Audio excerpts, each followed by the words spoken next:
ওই যে মমতাজুল ইসলাম শালা বিয়াদব, শালা হারামখোর, ওর জন্মের ঠিক নাই। ও যেদিন হয় ওর বাপ বাড়ি ছিল না, নানান গালাগালি। কারণ আমাকে বলছে এই বিয়াদব মমতাজুল, জানো না গাছে উঠতে গেলে ডাল ধরে উঠতে হয়। আমি বললাম আমি মমতাজুল ইসলাম যে গাছের ডাল আছে ও গাছে উঠি না, নারকেল গাছে উঠি। নারকেল গাছে উঠবো তবু তোর গাছের ছায়া পর্যন্ত ডিঙাবো না। কি হয়েছে বুঝতে পারছেন না? এই মানুষ মাধ্যম ধরে কখন জানা আছে? জানা নেই। দুইটা কারণে মানুষ মাধ্যম ধরে। এক, পরিচিতি না থাকলে মাধ্যম ধরতে হয়। কিছু লোক দেখেছে না, বেটাকে নিয়ে ব্যাঙ্গালোরে অপারেশন করতে যাচ্ছে, জীবনে কোনোদিন ব্যাঙ্গালোরে যায়নি। আমি 10-12 বার গেছি। তখন আমাকে এসে বলছে মমতাজুল ভাই আপনি তো বারবার যান, ব্যাপারগুলো সব বোঝেন, তা আমি তো কোনোদিন যাইনি, চলুন আপনার সাথে একটু যাই, আপনার খরচাপাতি সব আমার। তাহলে আমাকে মাধ্যম ধরল লোকটা কেন? ও অপরিচিত বলে, তাই না? আর দুই, যদি টালবাহানা করে। ওই নেতা মন্ত্রীরা দেখতে পাচ্ছে না কি করছে, চাকরি ছেলেটার হয়ে গেছে তবুও বলছে তোর পাছা একটা কালো দাগ আছে না, কি বলতো এখানে ধরা পড়েছে। তো বলছে হ্যাঁ, বলছে এই কারণে হচ্ছে না। আচ্ছা বলুন, ও স্কুলে পড়াবে, মাস্টার হবে, ওর পাছার দাগের সঙ্গে বলুন তো চাকরি দিয়ে আটকাবার কোনো অপশান আছে? তার মানে ও বলতে চাইছে তোর পাছার দাগ নয়, তোর বাপকে গিয়ে 5 লাখ টাকা আন। কি বলছি বুঝতে পারছেন না? বলছে তোর সব ভালো, তোর হাতে লেখা ভালো, তুই উত্তরও দিয়েছিস সব, কিন্তু তোর পাছায় দাগের কারণে আটকে যাচ্ছে। পাছায় দাগ, ও তুই স্কুলে পড়াবে, তাও পাছার দাগের সঙ্গে কি সম্পর্ক? হ্যাঁ বলুন, কোনো সম্পর্ক আছে? এটা হচ্ছে যারা অভিনয় করে কিছু মাল করি খাওয়ার জন্যে। তখন কি করতে হয়, আমার ছেলের 5 লাখ টাকা চেয়েছে, আমি তো ইমাম সাহেব লোক, বিসমিল্লাহ আলহামদুলিল্লাহ, ওই আমি ইমাম সাহেব লোক, এখন আমি 5 লাখ কোথায় পাবো? তখন দেখছি যে আমাদের এলাকার প্রধানকে, না ফটিক ভাই প্রধান, ফটিক ভাইকে তখন গিয়ে বলছি ভাই তোমার অনুরোধ করে বলছি ছেলের চাকরিটা আটকে যাচ্ছে, একটু তুমি সুপারিশ করে দাও। তো ও তখন গিয়ে বলছে মমতাজুল ভাই আমাদের পরিচিত, আমাদের মসজিদের ইমাম সাহেব, ওরই ছেলে, তা পাছার দাগ টাগ দেখতে হবে না, চাকরিটা করে দাও। বোঝার চেষ্টা করুন। তাহলে আমি দুটো জিনিস আপনাকে দেখালাম যে কাউকে সহযোগিতা নিতে হয় কখন, অপরিচিত হলে, আর একটা কখন না, আর একটা হচ্ছে যখন ড্রামা করবে, অভিনয় করবে, তখন লোক ধরতে হয়, তাই না? এই গ্রামটার নাম কি? খয়রামারি। খয়রামারি গ্রামে আপনার নাম আব্দুল্লাহ, আপনার নাম আব্দুল্লাহ। আচ্ছা, খয়রামারিতে একটা লোক, তার নাম আব্দুল্লাহ, লোকটার বয়স 35, ওর একটা ছেলে একটা মেয়ে, লোকটা ধানের ব্যবসা করে, আগে অনেক কিছু করতে এখন করে না। আচ্ছা বলুন তো এই টোটাল নথিপত্র এটা আল্লাহর কাছে আছে না নেই? বলুন আছে না নেই? আছে। আপনি কি খান, আপনি কি পড়েন, আপনার কত ব্যাংক ব্যালেন্স, আপনার মনের কথা সব আল্লাহ জানে কি জানে না? জানে। আপনার সঙ্গে আল্লাহর পরিচিত আছে না নেই? আছে। তা আপনার সঙ্গে যখন আল্লাহর পরিচিত আছেই আগে থেকে, তাহলে আপনি দালাল ধরতে যাবেন কেন? কথা বলুন, দালাল ধরতে যাবেন কেন? নাম্বার 2, আল্লাহ কি এরকম বলে বান্দা আপনি পাপ করেছেন, রাতের অন্ধকারে দোয়া করছেন আল্লাহ তুমি আমাকে ক্ষমা করে দাও, মামাতো বোনের সঙ্গে আমি ইন্টু পিন্টু কিছু করে ফেলেছি, তুমি ছাড়া কেউ জানে না, আল্লাহ তুমি আমায় মাফ করে দাও। আল্লাহ কি উপর থেকে বলে নাকি প্রথমে বাবার কাছে পারমিশন নিয়ে এসো তারপরে? এরকম কোনো ব্যাপার আছে? কত বড় বোকা মানুষ। আচ্ছা বলুন তো দেখি, বাড়িতে সব থেকে মারে বাচ্চাকে কে? বলুন। মা, তাই না? মা মারে। তা মা আমাকে মেরেছে, খুব কাঁদছি, আমি কাঁদতে কাঁদতে আমার দাদির কাছে গেলাম। দাদিকে কি বলছি, দেখ না দাদি মা কি বদমাইশ, সেটা গেলেই মারছে, খুব বদমাইশ। দুপুরবেলার দিকে দুধ পান করব, খুব খিদে পেয়ে গেছে। আমার দাদিকে গিয়ে বলছি দাদি তুই এক কাজ কর না, আমার মাকে একটু বলে দে না যাতে আমার দুধ দেয়। আচ্ছা বলুন তো, কোনো মা যদি অরিজিনাল মা হয় আর তার দাদি গিয়ে যদি বলে বৌমা আহা ছেলেটাকে একটু দুধ দাও গো, খুব ক্ষুদে পেয়েছে ছেলেটার। বলুন তো অরিজিনাল মা যদি হয় কষ্ট পাবে কি পাবে না? পাবে। মা বেটাকে গলা জড়িয়ে ধরে বলবে, বেটা একটুখানি মারলাম বলে তুই তো দাদির মাধ্যমে আমার কাছে এলি, হ্যাঁ তোকে আমি কম ভালোবাসি পাগল? তা আল্লাহ 99টা মা তার থেকে বেশি, মায়ের সমপরিমাণ ভালোবাসার থেকেও একটা বান্দাকে বেশি ভালোবাসে। মাঝে সাঝে একটু জ্বর হয়, মাঝে সাঝে একটু সর্দি কাশি হয়, মাঝে সাঝে একটু বিপদ আপদ হয়, তাই বলে তুমি মাজারে চলে যাবে? আল্লাহকে বাদ দিয়ে তুমি অন্য জায়গায় চলে যাবে? শিরক মারাত্মক বড় পাপ। যখন ডাক্তারবাবু বাচ্চাকে ইঞ্জেকশন দেয় তখন বাচ্চা কি বলে, শালা ডাক্তার কত বদমাইশ, দেখ হ্যাঁ এলেই ইঞ্জেকশন ঢুকিয়ে দিচ্ছে। বলবে কি বলবে না? বলবে। এখন মা যদি বলে, ডাক্তার সত্যি আপনি খুব বদমাইশ লোক, আপনি আমার বাচ্চাটাকে ইঞ্জেকশন দিলেন কেন? বলুন তো মা ভালো না খারাপ? মা বাচ্চার ভালো চাইলো না খারাপ চাইলো? খারাপ চাইলো। অরিজিনাল মা হলে এ কথা বলবে। কি বলবে? প্রয়োজন ইঞ্জেকশন দেন, অসুস্থ হবে। যখন হেলমেট ছাড়া গাড়ি চালাচ্ছেন, পুলিশ ধরেছে, 500 টাকা ফাইন করে দিয়েছে, তো সাইডে দাঁড়িয়ে দাঁড়িয়ে গাল দিচ্ছে। হ্যাঁ কোন মায়ের যে সন্তান, একে যদি একা একা পাই না শেষ করে দিব গ্রাম, বলছে না 500 টাকা নিয়ে নিল। আচ্ছা বলুন তো পুলিশ যে হেলমেট ছাড়া গাড়ি চালাচ্ছিলেন 500 টাকা নিয়েছে, আপনার ক্ষতি করেছে না উপকার করেছে? হ্যাঁ উপকার করেছে। হয়তো ক্ষণিকের জন্য হয়তো ভাবছেন যে আমার 500 টাকা চলে গেল, কিন্তু অ্যাক্সিডেন্ট হলে আপনার অবস্থাটা কি হতো? মাথাটা একদম সিঙ্গাড়ার মতো হয়ে যেত, তাই না? তাহলে আপনার উপকার করেছে পুলিশ। কখনো মাঝে সাঝে যখন দেখবেন বড় বিপদ হচ্ছে, তখন ভাববেন বড় প্রাইজ রয়েছে উপরে। যেমন পরীক্ষা তেমন প্রাইজ। কি বলছি বুঝতে পারছেন না? হ্যাঁ MBBS ডাক্তার পরীক্ষা দিচ্ছে, পাস করলেই 800 টাকা ফি রুগী দেখবে। কেউ মাধ্যমিকে দিচ্ছে, ওর থেকে কম পরীক্ষা, ওর থেকে হালকা, তাই না? মাধ্যমিকে যে ও পাস করে বসে আছে, ও টোটো চালাবে, টোটো চালাবে। তাহলে পরীক্ষা যার যত কঠিন হবে তার ফলাফল তত কি ভালো হবে। এখানে জ্বর হচ্ছে, 3 বছর বিছানায় পড়ে আছেন, 4 বছর বিছানায় পড়ে আছে, এটা যদি আল্লাহর তরফ থেকে আপনার পরীক্ষা যদি হয়, তাহলে মাথায় রাখবেন যে এর ফলাফল রেজাল্ট অনেক ভালো রয়েছে আপনার কাছে।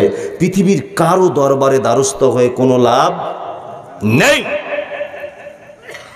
পৃথিবীর সমান আপনার পাপ।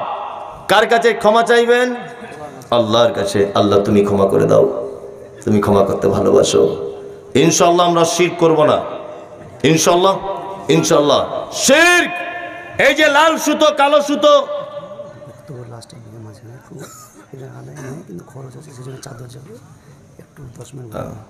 আচ্ছা ওটা এখন নয় তো, এখন ও আচ্ছা ঠিক আছে তাই হবে।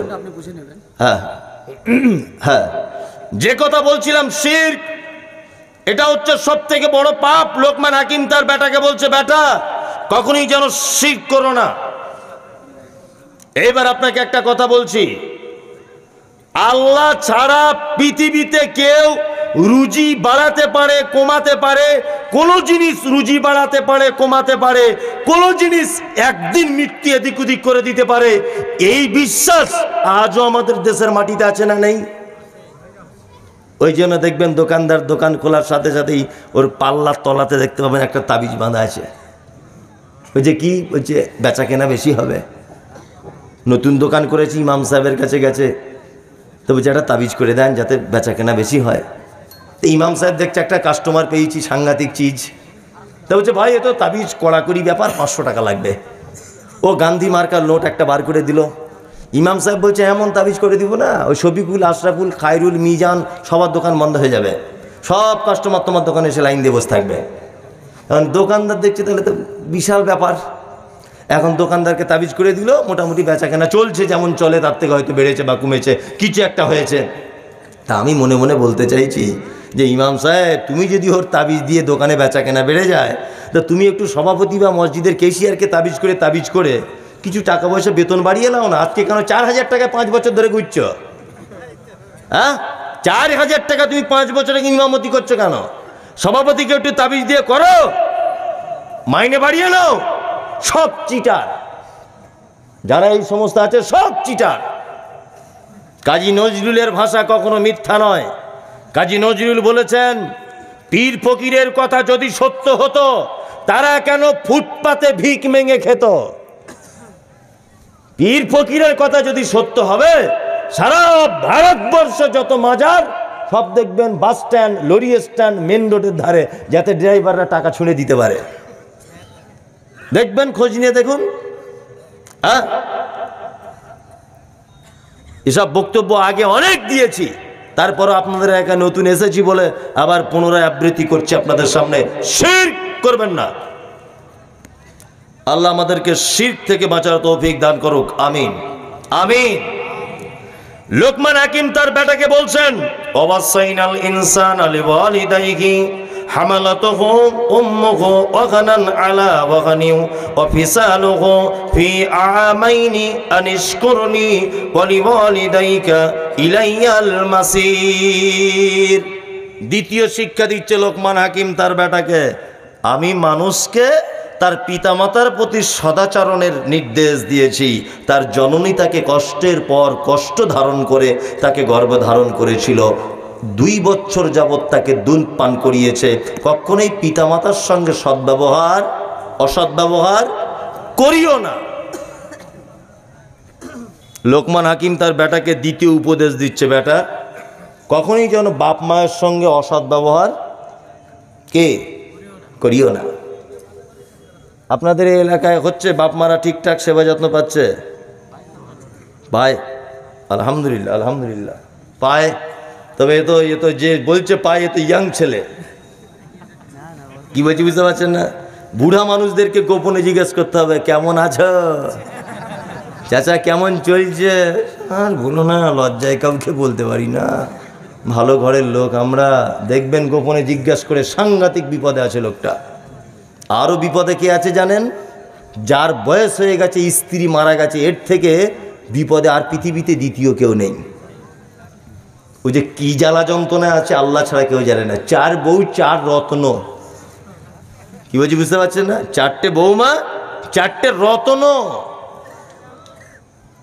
পিতামাতার সঙ্গে সদ্ব্যবহার করবেন। আল্লাহু আকবার। পিতামাতার ব্যাপারে বলতে গিয়ে আমি এই কথাগুলো বললে আমার চোখ দিয়ে পানি চলে আসে। পিতামাতার ব্যাপারে বলতে গিয়ে আল্লাহ কোরআন মাজিদে একটা এত আশ্চর্য কথা বলেছেন যা আপনি মনে হয় এর আগে কোনোদিন শুনেছেন কি বলতে পারবো না, তবে আজকে আপনাদের সামনে বলছি পিতামাতার মর্যাদাটা কতটা। প্রথমে বলে রাখছি, 1, পিতামাতার পায়ের তলায়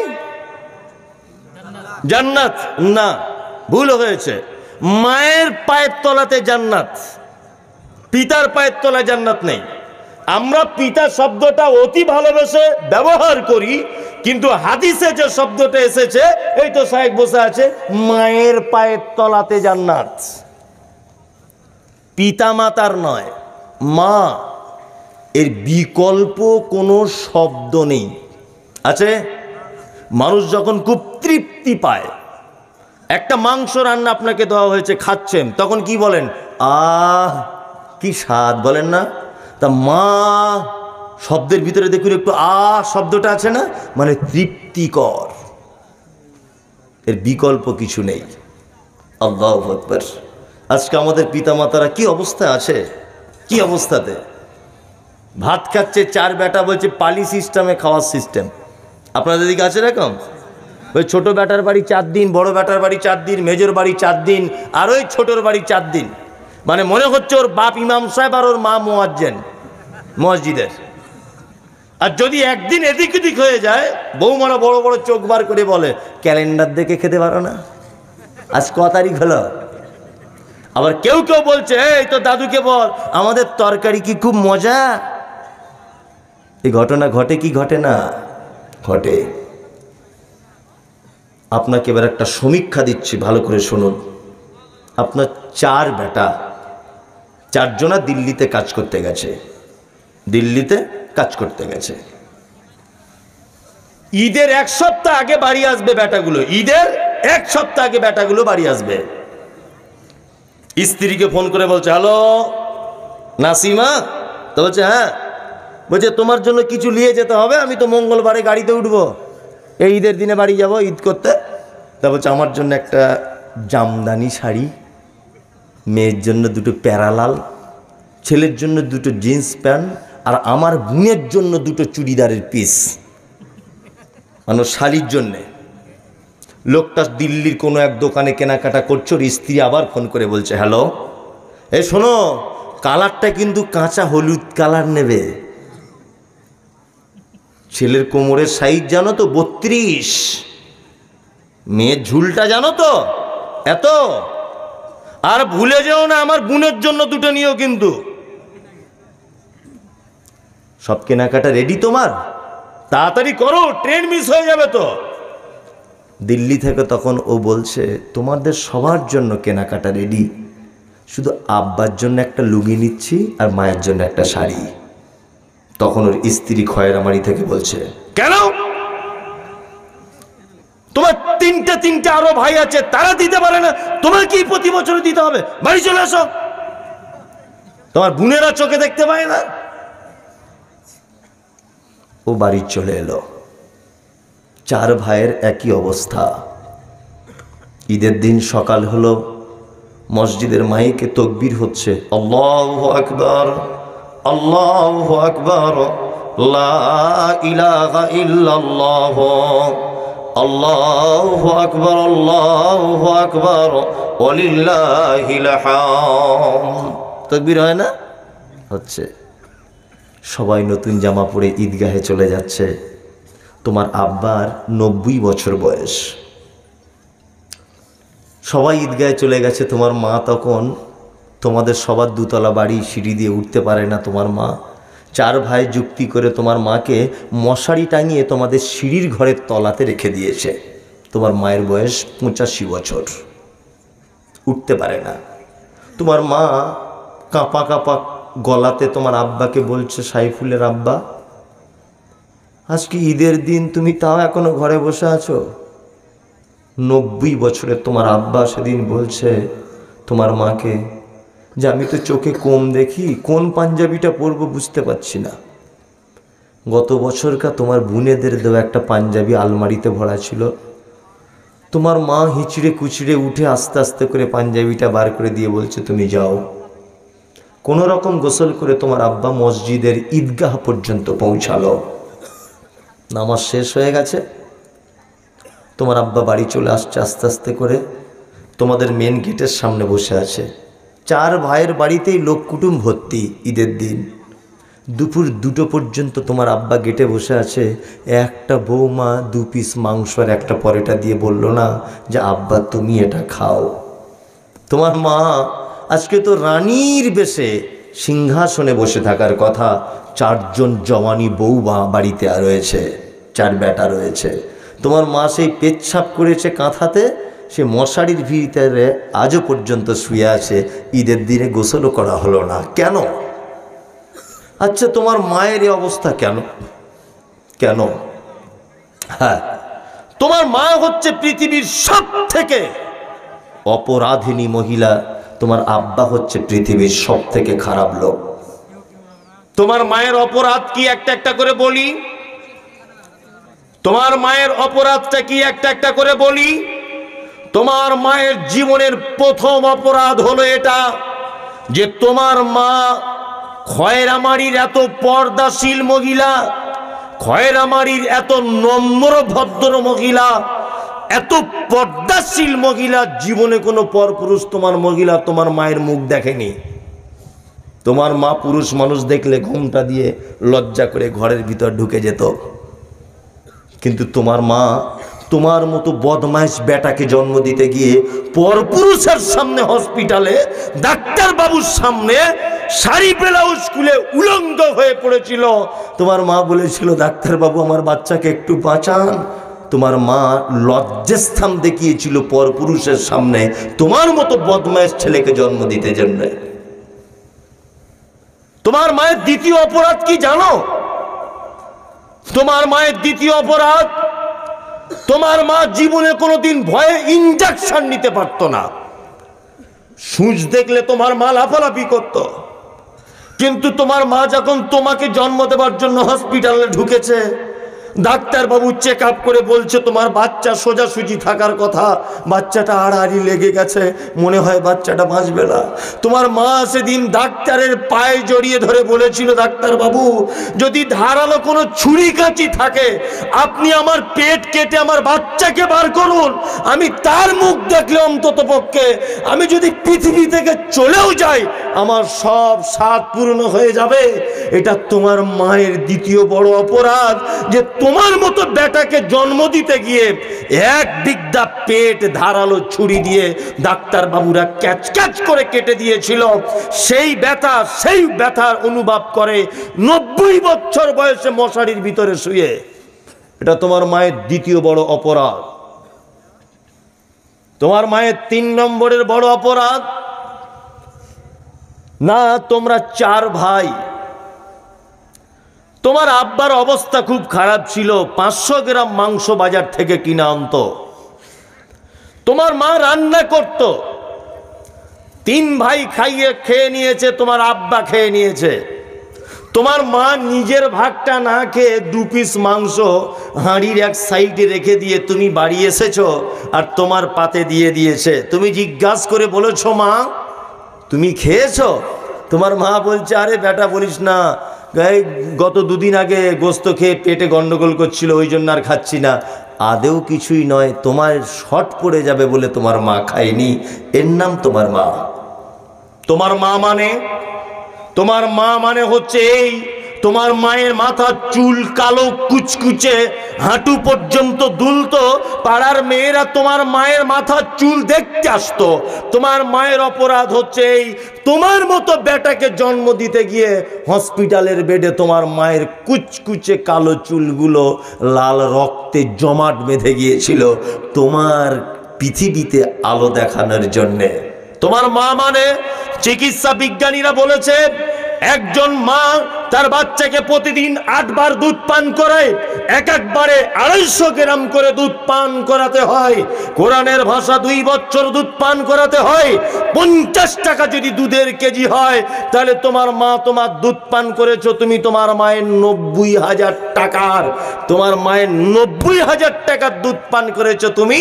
এটা তোমার মায়ের জীবনের আরো একটা বড় ভুল। তোমার মায়ের জীবনের আরো কত ভুল বলবো। তোমার নানির বাড়ি যাবে তোমার মা, তোমাকে নিয়ে বাসে উঠেছে, তোমার বয়স তখন 1 বছর থেকে 1.5 বছর। বাসে তোমার মা সিটে বসেছে, তোমার মায়ের চেহারা, তোমার মায়ের বয়স তখন 25, 26, 27 বছর, অপরূপা চরমা সুন্দরী তোমার মা। দেখে কে? হাঁসের ডিমের মতো তোমার মায়ের হাত পা চোখ মুখ ফর্সা ধপধপ ধপধপ করছে। বাসের সিটে বসেছে, তুমি সেদিন কেঁদে কেঁদে বলেছিলে, মা একটু দুধ দাও না। তোমার মা খয়রামারির পর্দাশীল মেয়ে লজ্জা করে বলছে, আব্বু কেমন করে দুধ দেবো তোকে? বাসের ভিতরে সব যুবক ছেলেরা আছে, পরপুরুষেরা আছে, কি করে এটা সম্ভব দুধ দেব? তুমি যখন বারবার মায়ের আঁচল ধরে টানা হেঁচড়া করছো, তোমার মা তখন আস্তে আস্তে করে বুকের ব্লাউজটা খুলে দুধের বোঁটাটা তোমার মুখে দিয়ে বাসের ভিতরে অজস্র পরপুরুষের সামনে একদিকে তোমাকে আগলি আছে, একদিকে পিঠের মাথার কাপড়গুলো সব ঠিক করছে। এটা হচ্ছে তোমার মা। তোমার মা যদি সেদিন একবার যদি বলে দিত যে বাসের ভিতরে এত লোক লজ্জা করছে, তোমাকে দুধ পান করাতে পারবো না, তোমার কচি কণ্ঠ নালীটা আটকে তুমি সেদিন মারা যেতে।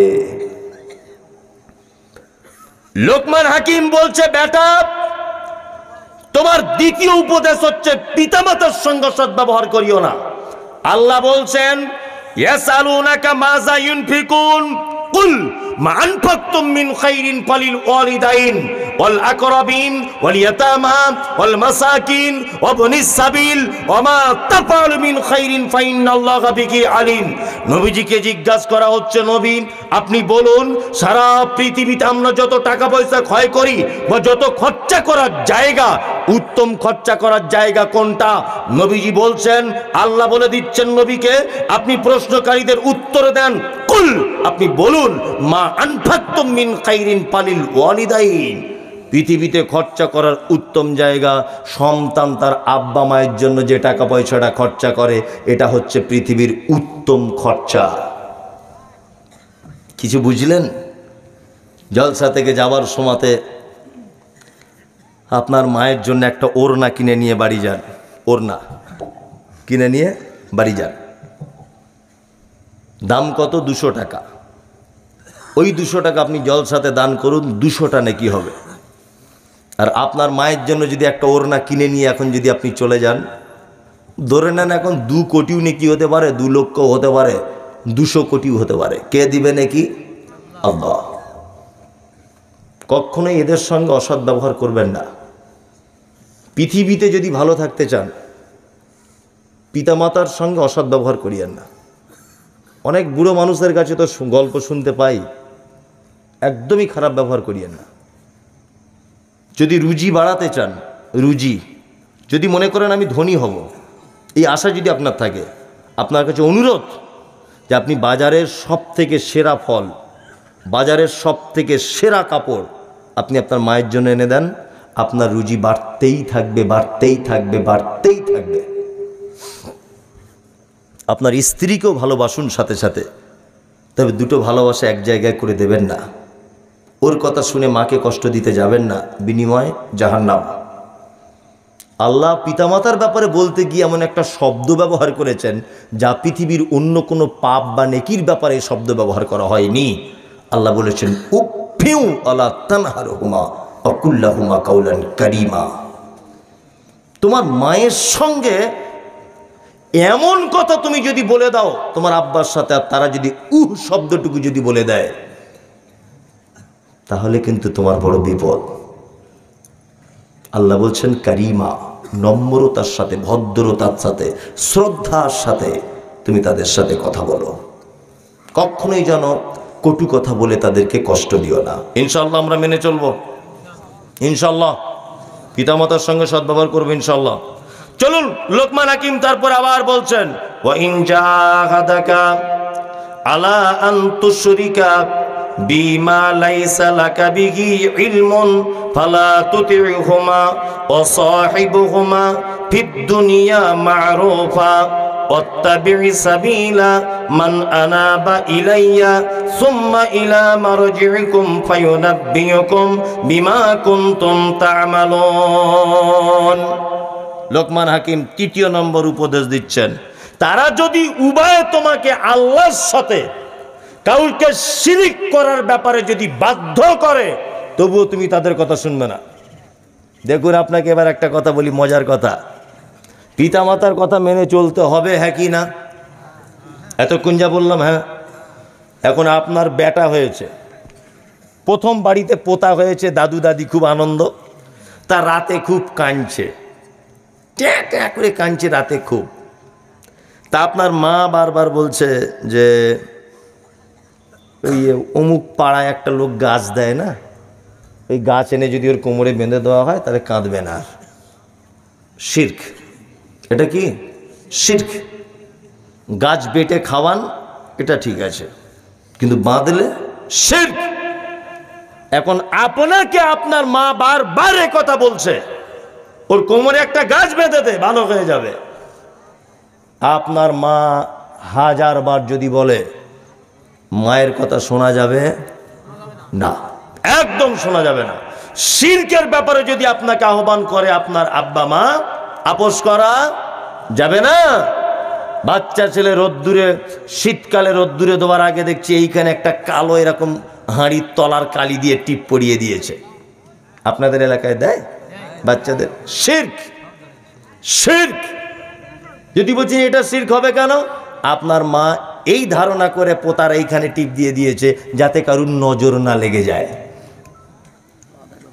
কি বলছি বুঝতে পারছেন না? যাই হোক,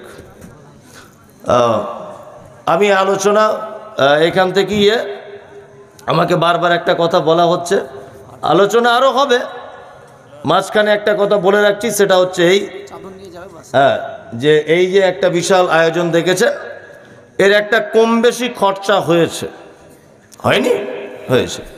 ওই জন্য ছেলেরা চাদর নিয়ে যাচ্ছে, আপনারা দয়া করে চাদরে কিছু কিছু দেওয়ার চেষ্টা করুন। চেষ্টা নয়, সকলেই দেন। দেন, চাদর নিয়ে যান, কারা যাবেন যান।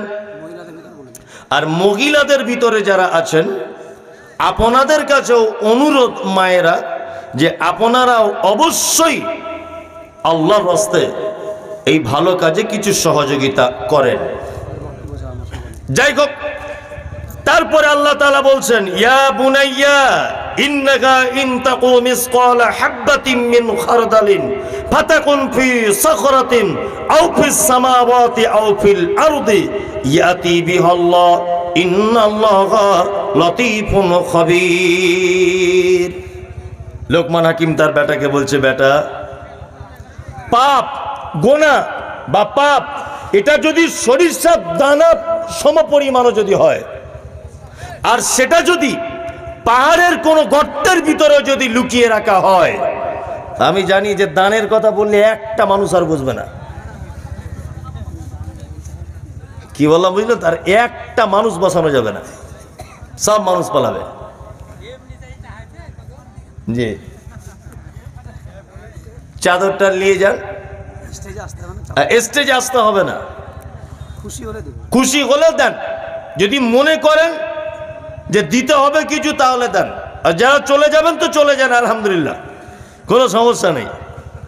লোকমান হাকিম তার বেটাকে আবার বলছেন, বেটা, পাপ ছোট হোক বা বড় হোক, তুমি তার থেকে নিজেকে আটকাও, আর সেই পাপ এটা মাথায় রেখে দিও, যদি পাহাড়ের কোনো গুহার ভিতরেও সেই পাপকে যদি চুপিয়ে রাখা হয়, তবু আমার আল্লাহ কি করেন? কি খবর রাখেন। কোরআনে কিছু কিছু শব্দ আছে সত্যি খুব মানে আশ্চর্য শব্দ, যেমন লতীফুন খবীর। লতীফ মানে একেবারে সূক্ষ্ম জিনিস, এরও খবর রাখেন কে? আল্লাহ। সারা পৃথিবীর সব থেকে বড় প্রাণী, তার নাম ধরে নেন হাতি। এত বড় প্রাণী, সে প্রত্যেক দিন কুইন্টাল কুইন্টাল কার খাবারের প্রয়োজন হয়, কিন্তু পিপিলিকা একটা সামান্য প্রাণী, আল্লাহ বলছে তারও যদি খাবার প্রয়োজন হয়, আমি আল্লাহ আসমান থেকে সেটা ব্যবস্থা করে দিই। তার ক্ষুধা লাগলে কতটা খাবারের প্রয়োজন, আমি আল্লাহ সেটা উপর থেকে ব্যবস্থা করে দিই।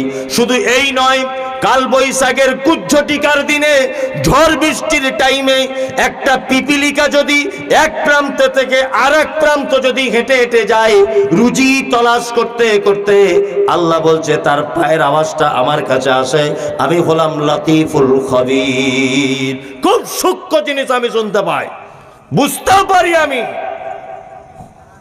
আশ্চর্য ব্যাপার, মালিয়ালমের যারা মালিয়ালম ভাষায় কথা বলে তারাও দোয়া করছে, আল্লাহ বুঝতে পারছে। বাঙালি সেও দোয়া করছে, আল্লাহ বুঝতে পারছে। তেলেগু সেও দোয়া করছে, আল্লাহ বুঝতে পারছে।